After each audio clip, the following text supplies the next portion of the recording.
Court में अरमान ने cafe का सीसीटीवी फुटेज दिखाया और उसी फुटेज में गीतांजलि और क्रिश कैद हो गए। दोस्तों, सीरियल यह रिश्ता क्या कहलाता है के अपकमिंग ट्रैक में एक ऐसा मोड़ आने वाला है जो पूरी कहानी की दिशा बदल देगा। कोर्टरूम ड्रामा अपने चरम पर होगा जब अरमान पूरे आत्मविश्वास के साथ अभीरा का केस लड़ता नजर आएगा। वह अभीरा को भरोसा दिलाता है, मैं तुम्हें इस केस से बाहर निकालकर ही दम लूंगा। तुम बेकसूर हो और मैं यह साबित करके रहूंगा। लेकिन कहानी में ट्विस्ट तब आता है जब गीतांजलि बार बार अरमान का रास्ता रोकती है। वह उसे याद दिलाती है कि वह उसकी पत्नी है और इसलिए उसे अभीरा का केस नहीं लड़ना चाहिए। मगर अरमान भी कहाँ रुकने वाला था।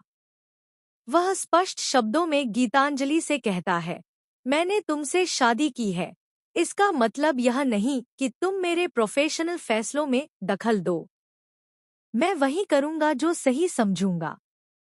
इधर क्रिश, जो इस साजिश का असली मास्टरमाइंड बनकर उभरता है, गीतांजलि को उकसाता है, जो करना है करो, लेकिन अरमान भैया को ये केस नहीं लड़ने देना। और यहीं से शुरू होती है सच्चाई और झूठ की असली लड़ाई। कोर्ट में क्रिश अभीरा के खिलाफ खड़ा होता है और झूठे सबूत पेश करता है। वह ऐसा नाटक रचता है मानो अभीरा ने जानबूझकर अंशुमन को ऐसी दवा दी हो जिससे उसे हार्ट अटैक आया। पूरा कोर्ट अभीरा को अपराधी मानने लगता है। गीतांजलि और क्रिश अंदर ही अंदर खुश होते हैं। उन्हें लगता है कि अंशुमन की मौत के बाद पूरी प्रॉपर्टी तान्या की होगी और माहिरा गीतांजलि की।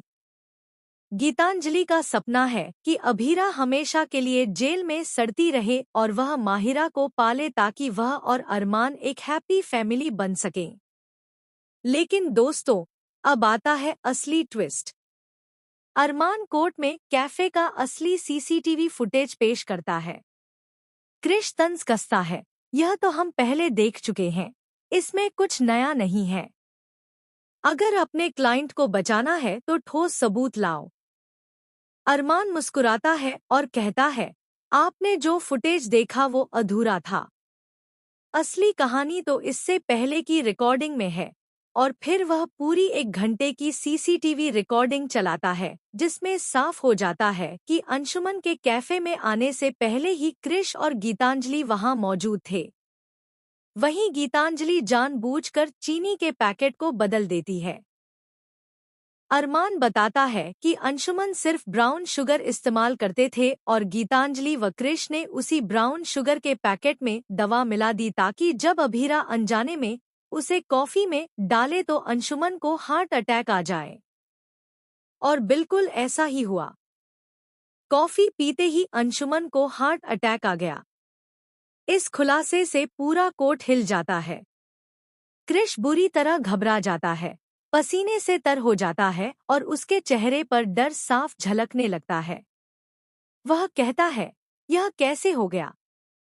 मैंने तो सब मिटा दिया था, यह फुटेज बचा कैसे? लेकिन अब बहुत देर हो चुकी थी। अरमान के इस सबूत से पूरा केस पलट जाता है।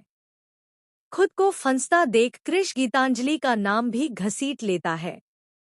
अब सिर्फ क्रिश ही नहीं, बल्कि गीतांजलि भी इस साजिश की भागीदार साबित होती है। दोस्तों, कहानी अब उस मोड़ पर पहुंच चुकी है जहां सच पूरी ताकत के साथ सामने आ रहा है और झूठ की दीवारें गिर रही हैं। अरमान और अभीरा अब एक टीम की तरह सच और इंसाफ के लिए लड़ रहे हैं और इस तूफान में गीतांजलि और क्रिश का खेल खत्म होता दिख रहा है। क्या कोर्ट अब सच को मानेगा? क्या क्रिश और गीतांजलि को उनकी सजा मिलेगी?